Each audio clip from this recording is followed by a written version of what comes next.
20 साल का एक मेडिकल स्टूडेंट, एक लड़का जिसके सपने बहुत बड़े हैं।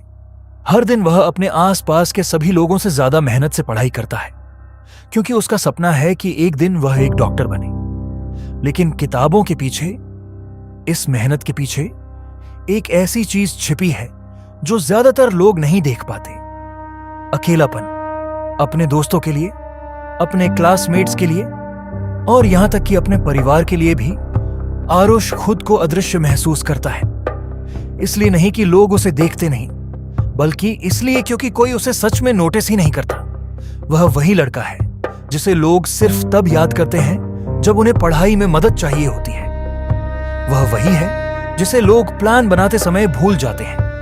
वह हमेशा सबके साथ मौजूद रहता है, लेकिन फिर भी किसी के लिए महत्वपूर्ण नहीं होता। एक सुबह कॉलेज जाते समय आरुष अचानक रुक जाता है। उसके सामने कुछ कदम आगे एक कपल चल रहा होता है। वे दोनों हाथ पकड़कर चल रहे हैं, हंस रहे हैं, एक दूसरे से धीरे धीरे कुछ बातें कर रहे हैं जो शायद सिर्फ वही समझते हैं। लड़की अपना सिर लड़के के कंधे पर रख देती है और लड़का अपने हाथ से उसे हल्के से गले लगा लेता है। वे दोनों अपनी ही दुनिया में खोए हुए लगते हैं। आरुष चुपचाप उन्हें देखता रहता है। उनके लिए प्यार कितना आसान लगता है, कितना स्वाभाविक, कितना सरल। और एक पल के लिए आरुष सोचता है कि कैसा लगता होगा जब कोई सच में आपकी परवाह करता हो, कोई जो आपकी बातें सुने, कोई जो आपके मैसेज का इंतजार करे, कोई जो पूरी दुनिया में आपको चुने, लेकिन फिर हकीकत उसे फिर से याद दिलाती है। क्योंकि आरुष को लगता है कि कोई उसे चुनता ही नहीं, कोई उसे नोटिस भी नहीं करता। और यही सोच पूरा दिन उसके साथ रहती है। अचानक उसका फोन बजता है। कॉल है उसके दोस्त नमन की। नमन बहुत उत्साहित आवाज में कहता है, भाई आज रात सोनिया के घर पार्टी है, तू आ रहा है ना? अब सोनिया कोई आम लड़की नहीं है। वह पूरे कॉलेज की हार्ट थ्रोब है, कॉन्फिडेंट, खूबसूरत, पॉपुलर। कॉलेज का लगभग हर लड़का उसे डेट करने का सपना देखता है और उसके घर की हर पार्टी हफ्ते का सबसे बड़ा इवेंट बन जाती है। लेकिन आरुष तुरंत मना कर देता है।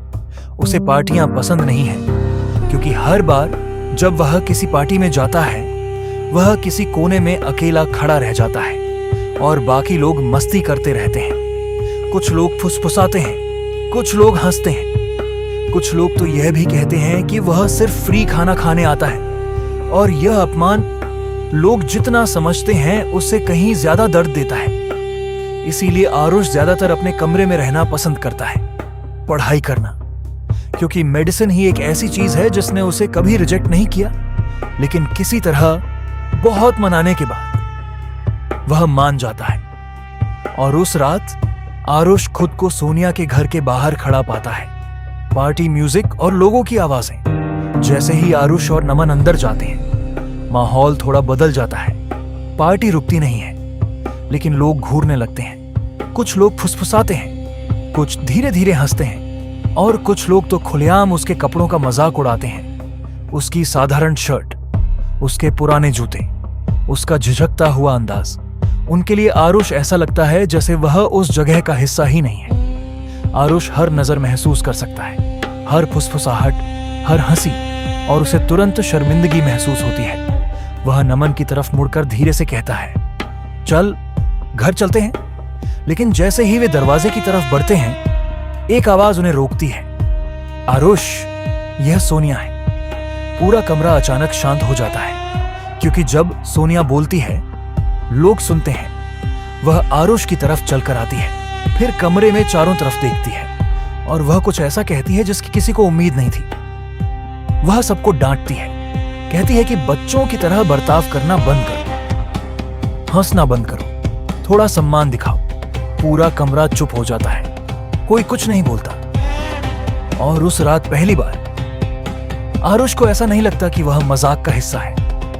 सोनिया उसकी तरफ मुड़ती है और मुस्कुराकर कहती है, उनकी तरफ से सॉरी। फिर वह धीरे से पूछती है, तुम क्या खाओगे?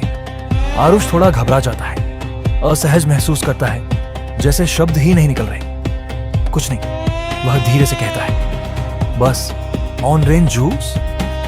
सोनिया की मुस्कान और बड़ी हो जाती है।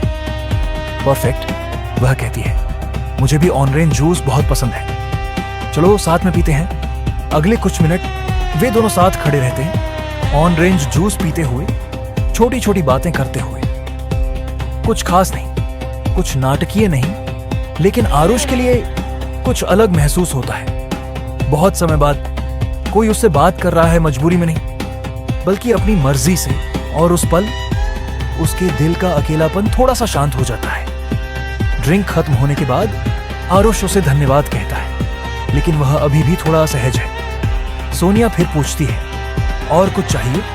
लेकिन आरुष सिर हिला देता है, नहीं, मुझे जाना चाहिए, मुझे सुबह जल्दी उठना है। वह मुस्कुराकर सिर हिला देती है और उसे जाते हुए देखती रहती है। कुछ मिनट बाद आरुष और नमन घर से दूर चल रहे होते हैं। रात शांत है, पार्टी का म्यूजिक धीरे धीरे पीछे छूट जाता है, और मोड़ मुड़ने से पहले आरुष एक बार पीछे मुड़कर देखता है। खिड़की के अंदर उसे फिर से सोनिया दिखती है, लेकिन इस बार वह जोर जोर से हंस रही होती है, उन्हीं लोगों के साथ जो कुछ देर पहले उसका मजाक उड़ा रहे थे। वे सब हंस रहे हैं, मस्ती कर रहे हैं, जैसे कुछ हुआ ही नहीं। और अचानक सब कुछ साफ हो जाता है।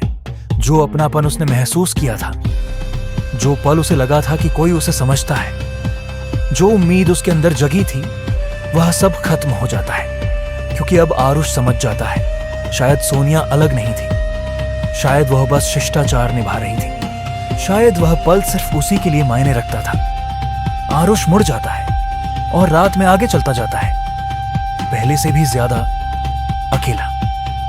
आज रात आरुष उस पार्टी में गया था एक छोटी सी उम्मीद लेकर, बस इतना कि कोई उसे सच में देखे, लेकिन वह एक सच्चाई लेकर वापस लौटा। कभी कभी लोगों की दयालुता बस कुछ पल की होती है, कभी कभी मुस्कान सिर्फ औपचारिक होती है, और कभी कभी लोगों से भरे एक घर में भी इंसान पूरी तरह अकेला महसूस कर सकता है। लेकिन यह तो बस शुरुआत है, क्योंकि आरुष की कहानी अब बदलने वाली है, ऐसे तरीकों से जिनकी उसने कभी कल्पना भी नहीं की। और वह इंसान जो उसकी जिंदगी बदलने वाला है, अभी भी मीलों दूर है।